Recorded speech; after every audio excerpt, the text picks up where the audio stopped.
Hello, welcome to Coming Out and Beyond LGBTQIA Stories and Support. My name is Amory Zanzel, and I came out later in life. I am a lesbian, an ordained minister, a mom, a partner to a wonderful woman, and I coach people through the coming out process later in life. I created this series because I believe that through stories and story sharing, we can learn, discover, and connect with each other.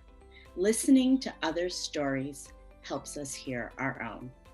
My guest today is Olivia Hill. She was born and raised in Nashville, Tennessee. She served 10 years in the U.S. Navy and has worked at Vanderbilt University for 25 years. She is on the board of directors for Nashville LGBT Chamber of Commerce, Vanderbilt Women's Committee Fighting for Women's Rights, and was elected to the university's Staff Advisory Council and the Equal Diversity and Inclusion Committee. Olivia, welcome. Hi. It is nice to have you here. We have sort of been drifting in the same circles for a while now, and it's nice to finally meet you. It's exciting. Before Olivia and I were chatting before the podcast, she's what is known as a Nashville unicorn, meaning she's a Nashville native. My partner is also a Nashville native, so it's finally to meet the other one. Yeah, there's not many of us. We get together in the summertime and have a little picnic. Yeah, the four of you. Olivia, can you tell me your story? Sure. Where would I start? I guess to be accurate, I'd have to go all the way to the very beginning to kind of understand where I am now. My dad left when I was a year and a half old, so it was just mom and I. And in the first part of my growing up, I really didn't feel like I was any different than my mom.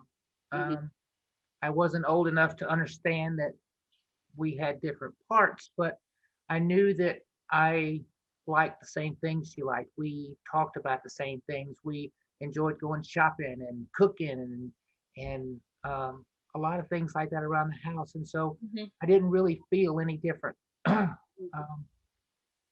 I have a female cousin who our paths used to cross a lot. We all ended up over at my grandmother's as the babysitter for a lot.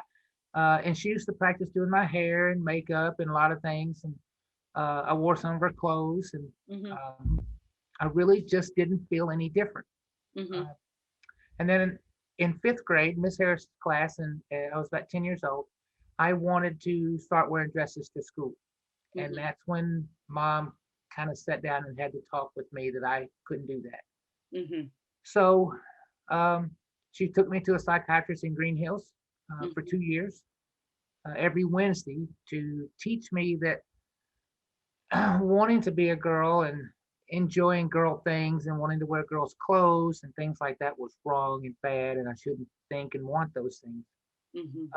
It's also the reason why I take my estrogen shot every single Wednesday, as a kind of a way to say, yeah. Big F you. Yeah, back at you. Yeah.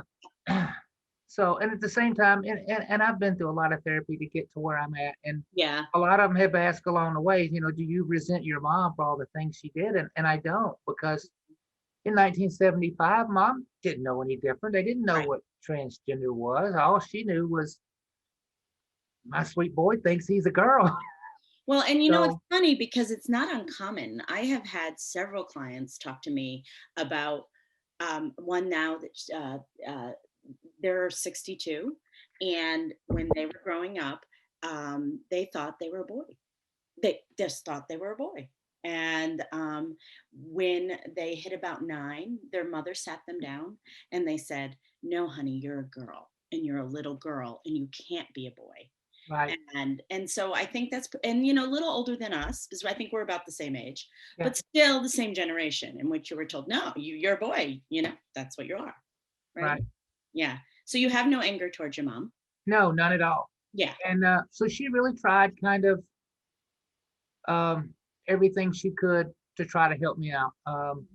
That's also when my dad kind of came back in the picture a little bit, and I can only imagine what must have gone in the background, that she coaxed him into coming back into my life for a little while. And it was very sporadic and very rare that he did, but he was there some. Mhm. Um, and then she signed me up for baseball and basketball, Mhm. football, Mhm.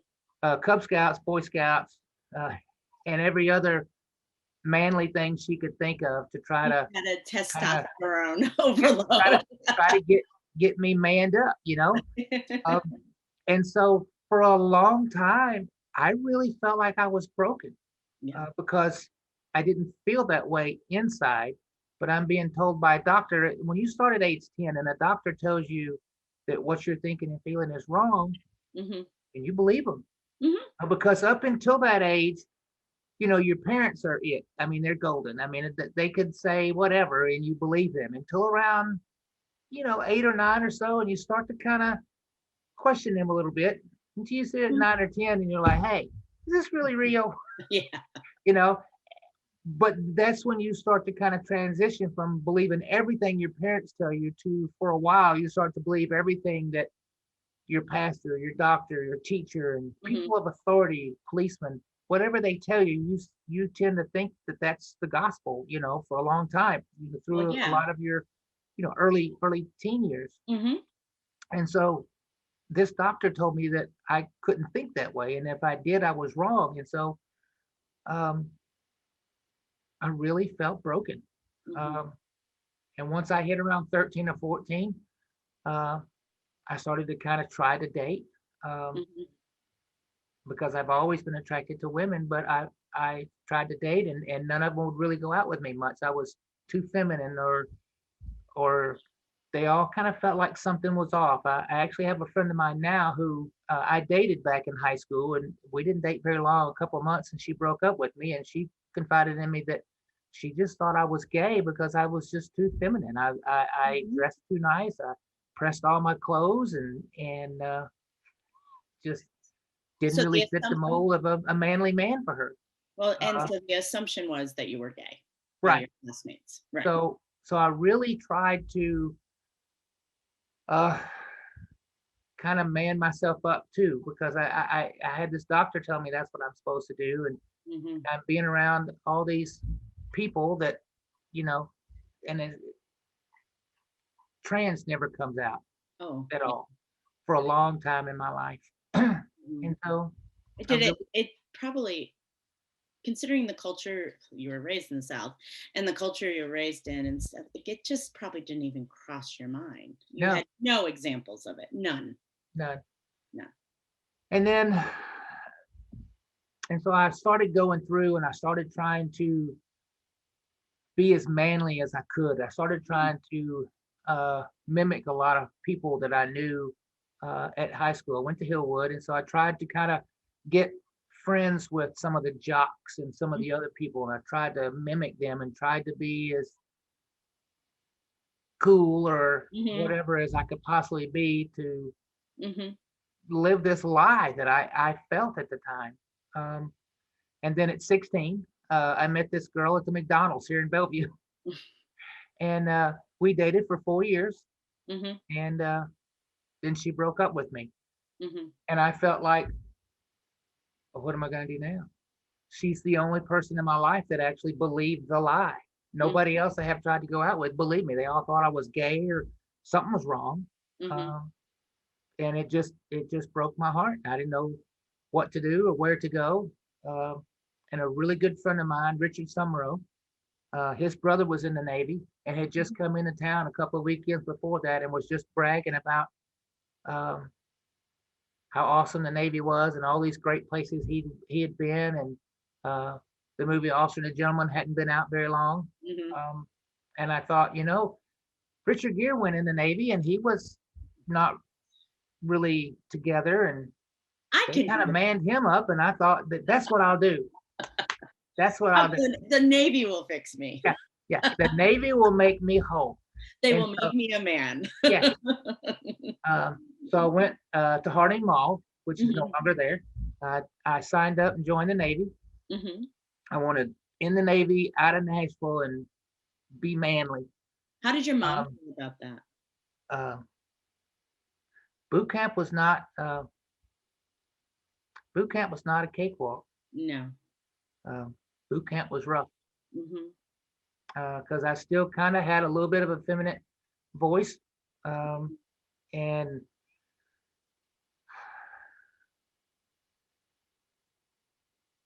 I got beat up a lot.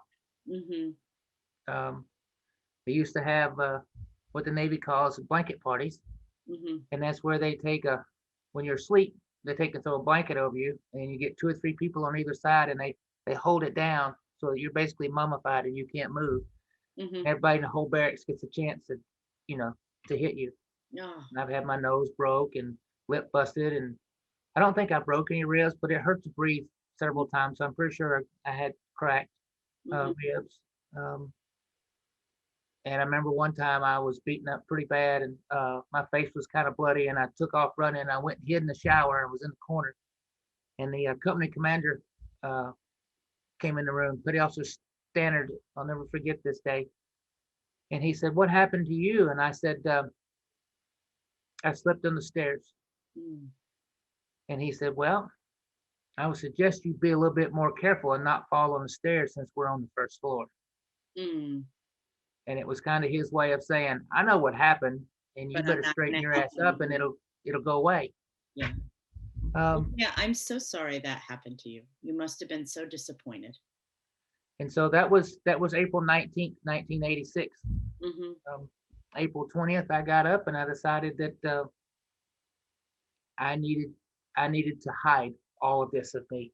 I needed Mm-hmm. to make sure this is hidden and that nobody else is going to see this, because several of the men that beat me up told me that they were going to kill me if I didn't man up. Now I know that they wouldn't have, but it was enough to scare me.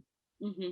And so I tried to really man myself up, and I changed my voice as best I could. I tried to get as deep a voice as I could, and I just walked around and just tried to be. Mm-hmm. Um, Try to and I move like how a stereotypical man moves Yes, and stuff like, yeah. yes, 'Cause that's the a lot of times the big giveaway, how people move. And so when you see a man move, they what we perceive as a straight man, they move in a very particular way. yes. And Yeah. I learned and I studied, and it's gonna sound weird, but I mean I studied men a lot. No, I think that's pretty normal when you're trying to fit in. I Yes. think that's super normal.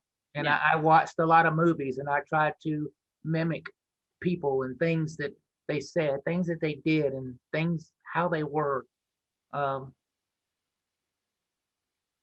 and so I really tried to be this person that Hmm. everybody said I was supposed to be. Hmm. Um, and I made it, survived through boot camp. I got Hmm. my first duty station, ended up in Guantanamo Bay, Cuba. What a Hmm. beautiful place that is. Like, Um, is there sarcasm there? so, and then I got transferred there. I went on we went overseas for a while. I ended up in Amsterdam for a while. Hmm. I got a letter uh, from my ex-girlfriend, or from her sister, saying that she missed me, and she should have never broke up with me and wanted me back and all these things. And I thought, well, I'll call her. And so I called her from Amsterdam, and I don't remember now what it was, but it was like a $40 or $50 phone bill. And back in the '80s, that's like a $500 or $600 phone bill now. Hmm. But I called and I asked her if she wanted to go out, Hmm. and she said yeah. And I said, well, I'm overseas. I won't be back for at least another 5 more months. But when I get back, if you're still willing, we'll go out. And she said yeah. And I got back. I was stationed in Charleston, South Carolina, and we started going out. And I drove back and forth from Charleston, South Carolina every Friday night and drove back every Monday morning. Uh, Wow, that's commitment. yes, for almost a year. And then uh, we ended up getting married. Mhm. And shortly after we were married, within 30 days, she was pregnant with our first child, my son. Mhm. And uh, shortly after that, I got shipped overseas again. Mhm. He was 4 months and 4 days old the very first time I saw him. Oh, wow. And within 2 weeks, she was pregnant again. That was And quick. I was like, wow. And it was funny because growing up as an only child, I really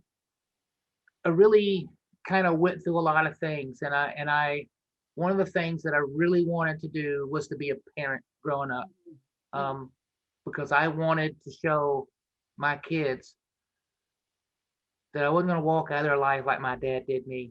Um, and I mainly just pined for him most of my life. He came in and out here and there, and I tried my best to have a relationship with him, but we were just two very different people. Well, he's Um, obviously not capable.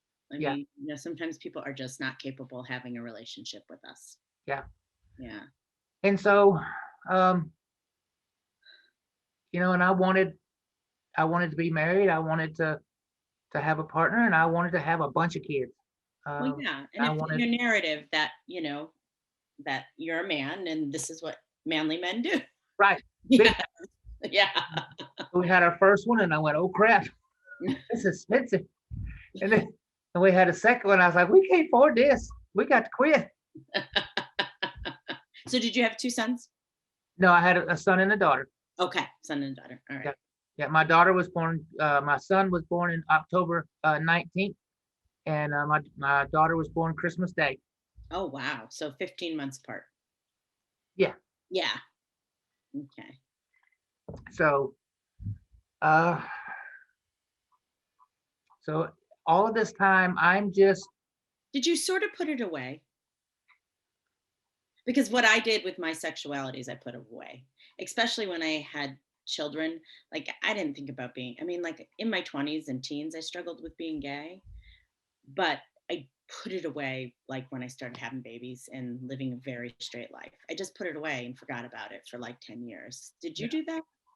No, I No. tried. I really did. Mhm. But it just wouldn't go away. Yeah. Um, and so I would take a sick day, Hmm. and I would just get dressed as me, uh, Hmm. and just lounge around the house, and I just felt just normal. Hmm. It wasn't anything sexual. I didn't feel Yeah. like a cross dresser or anything, and I got dressed up for some sort of sexual thing or whatever. I just felt like me. You were Um, in the yeah, you so were in I your would clothes would that. take a sick day, or wait till she went to the grocery store, and went and changed and just sat around the house for an hour while she was gone, Hmm. or whatever, Hmm. secretly kind of hoping that maybe one day she would catch me, and she'd be okay with it and I could come out. Hmm. But we were together 16 years and got a divorce, and I never did tell her. No. Um, as time went on, the internet was really coming around, and I started doing a lot of reading and researching, and there really wasn't, excuse me, a whole lot in the beginning. Hmm. Um, what was there was very derogatory and sexual, and Hmm. um, porn and just stuff like that. And I didn't, it didn't click in my head what was going on. Hmm. As time went on, I continued to really just hate what was between my legs, to a point that I would never go without underwear. I would never, Hmm. walk around the house where I could see it. Uh, Hmm. and I just hated that part of me. Hmm. um, and then as time kind of went on, um, I would I had more time alone, and I Hmm. started to dress, more like myself. I was never brave enough to really, leave the house or anything. But at that time, it really wasn't about becoming me as I Hmm. know it now. It Hmm. was just about kind of like the pressure built up, and I had to dress. I had to dress up as me. I had to feel normal to get some sort of relief. It was like an anxiety, and it would build up in me, and I would have to do something. Well, that makes a lot of sense that it was anxiety because it's very anxious to Yes, live. Like I know, like a lot of my anxiety and depression, well, before COVID, but my anxiety and depression that's went a whole away. nother show. Yeah, that's just a whole nother show. But it went away when I came out because I finally felt like who I was supposed to be and how I was supposed to live my life and who I was supposed to be partnered with. That, like, so I can imagine when you put on women's clothes and stuff like that, that like your anxiety level went phew, It did. I 'cause felt you very calm felt and very, very relaxed. very relaxed and calm. And this, okay, God, thank God I can put on my own clothes now. Right. Yeah. Um, so that continued on for a while, Hmm. uh, until see, mom's been gone, I think 5 years. This Mhm. February will be 6 years. Mhm. Um, and when my mom passed, um, that just kind of took everything away from me. Mhm. Um, my mom never remarried. Uh, we were great friends, Mhm. um, and it virtually destroyed me mentally for a while. I didn't even leave the house at all for like a month, Mhm. and I started going to therapy to try to work something else. Like I've got to do something. I've got to get back to work. I've got to live. I can't just Mhm. lay around and be sad. I mean, I know I miss her, but Well, uh, that's grief. I mean, grief can be really hard. and once I started going to therapy and I started to just pour all my feelings out, and what I tell people is kind of when my egg cracked. And I heard a trans woman tell me that a couple of years ago, and when she said it, it was just fit. Mhm. It just fit because once I was in therapy and my egg cracked, and that part of me just kind of came out. Mhm. It just came out, Yeah. all of it. And there was no putting it back. Right. Yeah. And luckily, I was with somebody Mhm. who he's like, "You're transgender," and I'm like, "What is that?" You didn't And know up to that point. no, because at this point, I just thought I was weird or Mhm. broken or Mhm. wrong or Mhm. something. Um, and so I said, okay, so now I've got a word. Let me do some reading and research and figure out all I can about that. And when I did, it was just like, huh, Yeah. that's why I felt that way. And this is why I did this through my life. And this is how I felt here and why I felt that way. And all these emotions and feelings all just started coming in. Mhm. And I struggled with it for a couple of years as I read and researched and talked to people and tried to figure out, how do I move forward? What am I going to do? Um, Mhm. and so it was about 3 years, 2 years, 2.5 years or so. And I was like, you know what? I can't do this anymore. Mhm. I have got to be me. Mhm. Um, and my biggest fear was somebody trying to use this against me towards my kids or something like that or work. And I thought, let's be first. Mhm. And so I took each one of my kids out to dinner. I took my son and his wife to Outback Steakhouse and Mhm. started talking to them. And then I took a picture of me dressed as me and I showed it to them. And I said, I'm transgender. This is me. And this is the path I'm going. Mhm. And my son just looked at me and said, I don't care. Mhm. If it makes you happy, that's fine by me. Mhm. And it was just like huge, huge Really. weight came off of my shoulders. Right. Because I really didn't know how he was going to take it. Mhm. And so I kind of got giddy and got a little excited. And I thought, okay, so I got to tell my daughter. So I called my daughter and told her I wanted to take her out to dinner. And I told her, and she was like, I don't care. And Wow. then all of a sudden I felt empowered. It's like, you can't hurt me now. That was my biggest fear was Because somebody telling my children and my children being upset with me or however that would have all panned out and everything. And um, now I took the power away from you, Mhm. and I just felt empowered. I felt amazing, and I started uh, the weekend of Thanksgiving 2017. I started taking estrogen, Mhm. and I thought, you know what, I'm going to do this. I don't know how Mhm. in the world I'm going to tell Vanderbilt. I don't know when I'm going to tell Vanderbilt or what I'm going Mhm. to do, but I've just got to do this. I don't care. I don't care what happens or you know Mhm. who knows and who gets upset. I mean, Mhm. my kids know, and I have my kids support that, and I'm okay. Mhm. Nothing else really matters to me. Mhm. Um, I had a trans girl tell me, and I can't. I really wish I would have remembered her name, but I'd love to go back and talk to her. And she told me, she's like, well, being transgender is hard. She said, I'll go ahead and tell you right now, just look around your life and everything you have in your life right now, consider it gone. Mhm. And I was like, what do you mean? She's like, you will lose virtually most of everything that's in your currently in your life right now. Mhm. And I thought, honey, you're just bitter. I'm so sorry that you've had a hard time, but I've got the support from my kids, and once I've got support from them, That's all I cared about. to, Right. to be bluntly, everybody else can just be damned. I'm Yeah. fine. Yeah. I'm going to be okay. Hmm. Um, and so I started seeing another endocrinologist, and she started me on estrogen injections, Hmm. which is more powerful than the pill. And she told me in January of 18 that it would probably be around 5 to 6 months or so, and I would possibly start to show a little bit, Hmm. start having some breast growth. And so I thought, well, come summertime, I'm going to have to tell Vanderbilt. Hmm. Yeah. Otherwise, they're going to be like, what the heck? Hmm. And so I tried to figure out what in the world to do. And I finally got the courage, and I came out to Vanderbilt and um, told them. And in the very beginning, they were very supportive. Uh, and so I thought, I'm good. Hmm. I'm great. I Hmm. mean, This is easier than I thought it was going to yeah, be. this is a cakewalk. Yeah. Um, and then I started to learn that, how when you have somebody come and tell you something and you're like, oh, that's great. That's awesome. And then you walk away and you're like, oh, hell. Yeah. Yeah. And I started to learn that's what everybody had done, Hmm. and nobody wanted to say anything mean to my face. And they just act supportive towards me.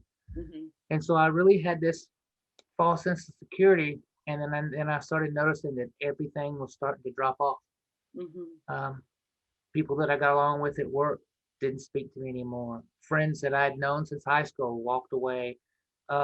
People that I have been friends with for a long time walked away. My kids walked away. My entire family has disowned me. Hmm.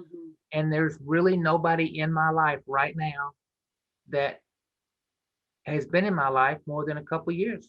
Hmm. Um, Everybody else is gone. Hmm. Um, so that's been a real. It, I was talking to a friend this morning, and I told them, I said, it's kind of like, sorry, this cold weather's got my nose running. It's Hmm. kind of like witness protection program, and you're just kind of plucked out of here, and you're given a whole brand new life, Hmm. and here start all over. Yeah. And Hmm. You know, a lot of things that people never speak of, and it's a in the trans world and the trans community, a lot of people talk, and there's a gazillion. You can get online and you can find a bunch of There's lots of different groups. that will tell you when you should take estrogen, how you should take it, how much you should take it, what your estrogen level should be, and where to go to get it, what to do if you have insurance, what to do if you don't have insurance, and how to get support to get your letters, and all these things. There's all kind of amazing stuff out there, um, and that's great for start. Yeah. But almost nobody talks about what goes on after post-op and Well, you start living your life. And the things that nobody prepared me for um, were some of the biggest lessons I've had to learn. And one was the loss of the male privilege I never knew I had. mm. And it was I had no idea. I didn't know that I had any privilege. And I Well, always because we use the word privilege in the wrong sense. You know what I mean? We always think it means wealth, but it doesn't. It doesn't. It No. And doesn't. And I look back on it now, and there's so many men, and I've had people say to some people that I know, it's like, oh, well, you've got white male privilege, and they're always like, no, I don't. no, my I've worked daddy my wasn't butt, rich. I've Yeah. worked my butt off for every single thing I've got. There's nobody giving me anything. Hmm. And I have really kind of opened my eyes and looked back at it, and the fact that, well, no, nobody gave you anything, but you had it. You had no idea, because had you not been white male, cisgender Christian, Hmm. um, you would have had to work twice as hard and probably not be near as far as you are now. Exactly. Because once you would have got halfway through it, you would have probably got frustrated. And Hmm. what a lot of people do is they just get content with wherever they're at. They struggle and they work hard to get to a certain level and then just stop Hmm. once they don't see any forward movement. Hmm. Um, and then the other thing is just I've had to learn to be me.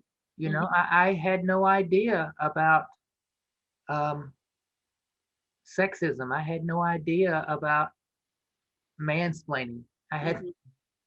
Welcome I, to the club, honey. yeah, I had, I had no idea how stupid I would be now in an auto parts store to walk in and ask for, a spark plug for my lawnmower or something like that, or Mhm. windshield wipers or something. All of a sudden, Someone's explaining something that you know very well. yeah, it's like, honey, I run a power plant. I know exactly what a spark plug is for, you know? Yeah, yeah. Um, You know what I hear from you, Olivia, too, is which we, women, when people come out later in life, even if it's just to about their sexuality, is the grief, the loss.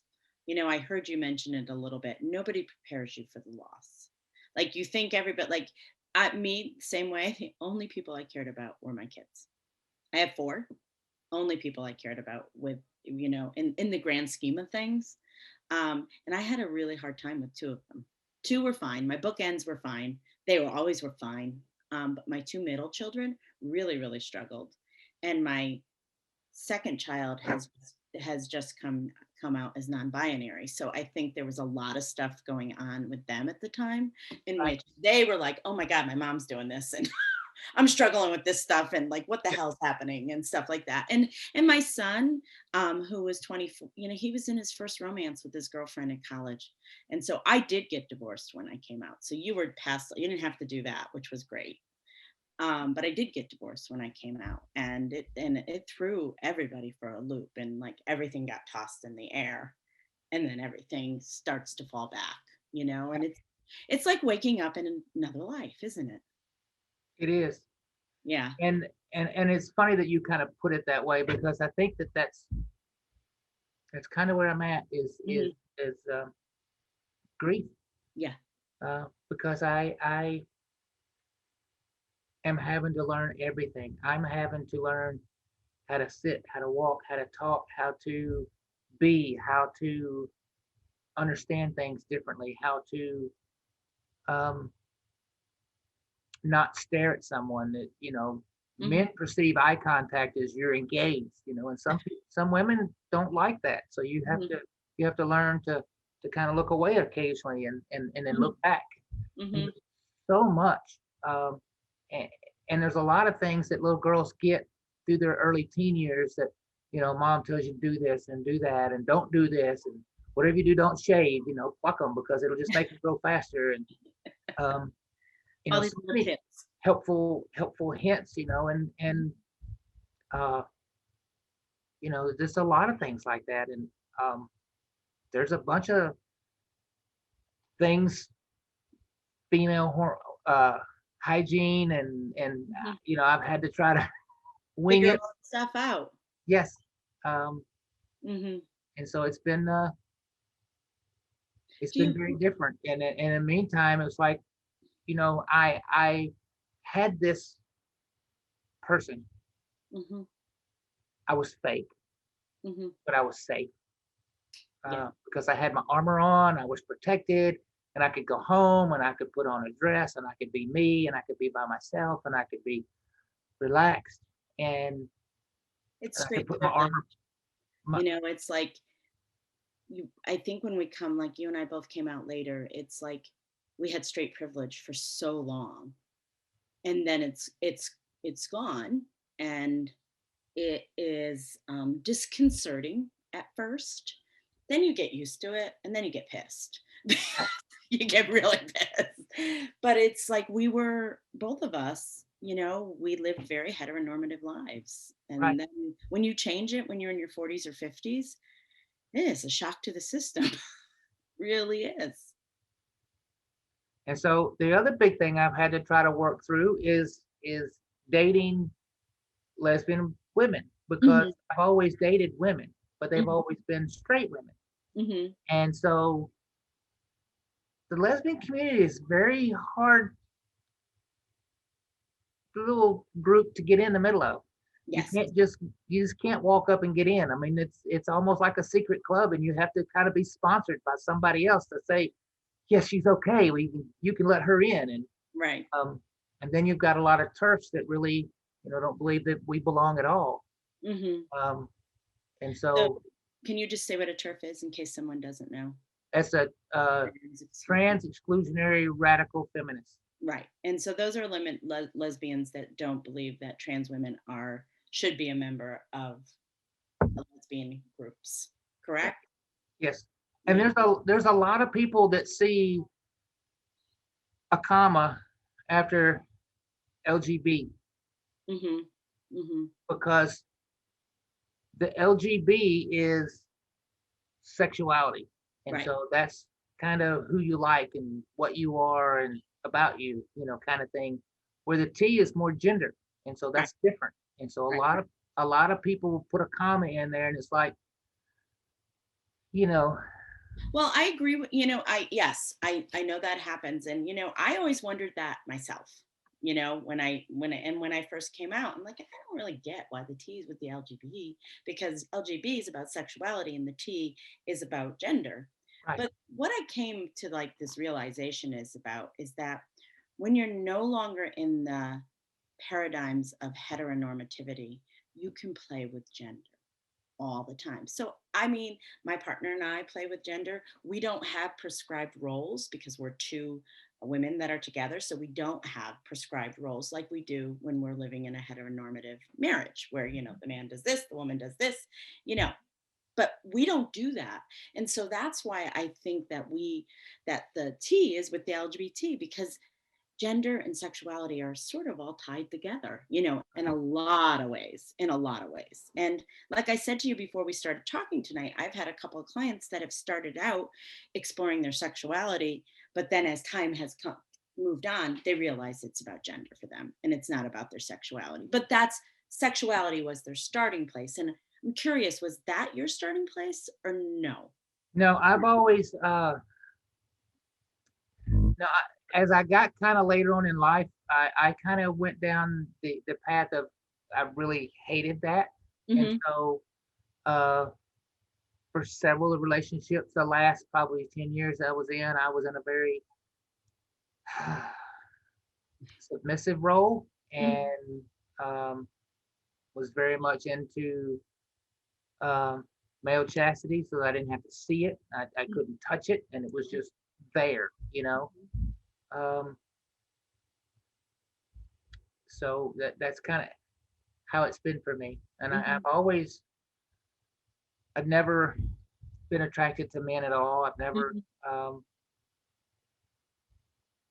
went that way. Mm-hmm. And as I've completely come out and completely come to myself, I realized because I studied men so much, I realized, and I'm very sorry for the men that are watching this, but how much of a sham it is, Mm-hmm. you know? And it's so fake. It's all posturing, and men are not allowed to cry, and men are not allowed to show fear. Men are not allowed to ask for directions because that shows weakness. And perfect example is a man will go out of his way to hurt another man's feelings to show that he's strong. Yeah. And he'll call him fat or stupid or ugly or smelly or whatever, just something to really be mean and put him down. And Mm-hmm. then that man has to act like what this man has said to him doesn't bother him so that he can prove that he too is strong and not weak. And it's Um, a and huge. then we'll walk away and say, that Jim's a super nice guy. I wish I had three more like him Mm-hmm. because you can't say something nice directly to a man because that makes you either one of two things. And one is weak and the other one is gay. Hey, The biggest fear of any man. straight man. Yes. And Yes. I have learned that women are exactly the same, just the opposite. What do you And mean? most women will go up to another woman and say, I really love your outfit. I love how you put purple and green together. I mean, I just not many people can pull that off. But I mean, wow, girl, you really did that. It really looks great. And then as soon as she walks away, they're like, yeah, we got to break into Barbara's closet and put her animals because she wore purple and green again today. You know, You're so dating yourself when you say your animals, right, But I know what you mean. right. But I mean, because and a lot of it is women don't want to be perceived as mean or a bitch or strong-willed or anything like that. Those are all traits that Well, a that's lot of women look at as bad, but it shouldn't be. well, this is the thing is that so this is the feminist here. It's the patriarchy. It screws us all. It screws our men. It screws, for what you just said, and it screws our women. Yes, As and it there are shouldn't be prescribed, that way. but there's prescribed roles by, a very small minority of the population, whether Uh-huh. it be the church or business. And what they do is they put us all in boxes and have us all act out certain roles that some of us were never meant to act out. We were never supposed to do any of those things. Right.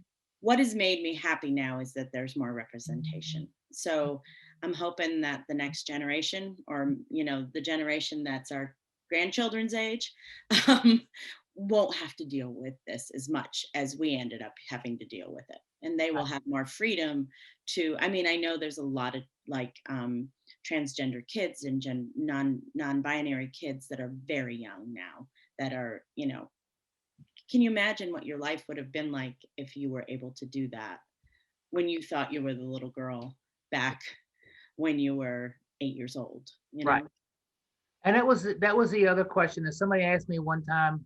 I think it was Leah Newman, and you Mhm. probably know her. When I was going to therapy for her, and she asked me, she's like, if you could go back, um, would you like to have transitioned at that early age? Mhm. And I thought about it for a little while, and I thought, no. Mm. And the reason why is because in 1975, there's no way I would be where I'm at right now as the supervisor over a power plant at one of the great universities in the South Mhm. with 22 people under me and Mhm. providing steam and electricity to a hospital. Mhm. No, Mhm. I just wouldn't be able to do that. No, Not you a, you would have had a more you would have had a more female job. right. Yes. Um, and and that's if I would have been pretty passable. If not, then I would have struggled in a lot of other ways. And who knows if I'd even still be alive. There's a Yeah. lot of bad things that happened in the 70s. Mhm. So, And now no. a lot of bad things Well, happen. yeah. Yeah. Yeah. Well, it is, but it's a lot more. Uh, it's more in the open now than it was then. So let me ask you something. I mean, you've been through a lot and you've had a lot of loss. Um, what is some of the positive things that you take from this experience? If somebody's watching this right now saying, "Oh my God, Olivia's telling my story," what would you tell that person? Don't ever give up. Yeah. It's worth every bit of loss to be able to sit down as me Hmm. and be me and walk past a mirror and go, Damn, girl, you look good. You're a little, you're a little old, honey, but and you're a little overweight, but damn it, you're you, Yeah. And there's nothing that can compare to that. Hmm. And if I had to do it all again, if I could sit down and see the entire narrative of everything I was going to go through and all that I was gonna lose, Hmm. uh, I would still go through. I would hope that I'd be brave enough to continue to go through, because to be able to be your true authentic self. And I've really looked at a lot of different areas of since I've started to really kind of get in the middle of all of this. And trans have a lot of problems. Hmm. It's not just us. Hmm. And I'd love to be able to tell you that my story is unique, Hmm. and that I'm the only one I know that's ever been through anything like this, That's but unfair. it's not. And Yeah. it's through every bit of the L, the G, the B, the T, the everything. Hmm. I don't know how many people sat around this holiday season and had to either not go home because they were their authentic self, or had to go home and pretend to be something that they were not. Right. And that's just as bad. Hmm. Hmm. And I can't imagine ever going back and have to pretend again. Well, yeah, I I talk. don't, Go ahead. I'm sorry. I don't miss that armor that I used to have. I can imagine just like grabbing a day off here or an hour here, or a couple of minutes here to be yourself. And now you get to be her all the time, which is wonderful. So I got a question for you. We're going Okay. to wrap this up. What was your coming out song? Do you have one? Yes. Oh gosh, it just went blank. Peace Train. Ah, why is that? That's an unusual one.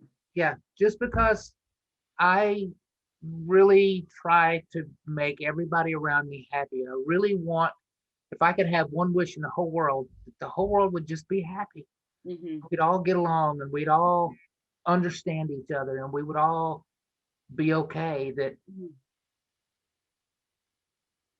we all are just okay with each other, because there's a lot of hate in it, and there's a lot of people that in the LGBT that really hate straight people Hmm. almost as bad as straight people hate us. Hmm. Hmm. And there's, it's just kind of a big vicious circle on both sides, and I really wish we could all just get on the same train and go to the same destination and have a great time together, and understand that you're short, you're tall, you're skinny, you're whatever, you're blue hair. It doesn't have to be um, uh, your about your gender. It can be about anything. One of my favorite movies is Fried Green Tomatoes.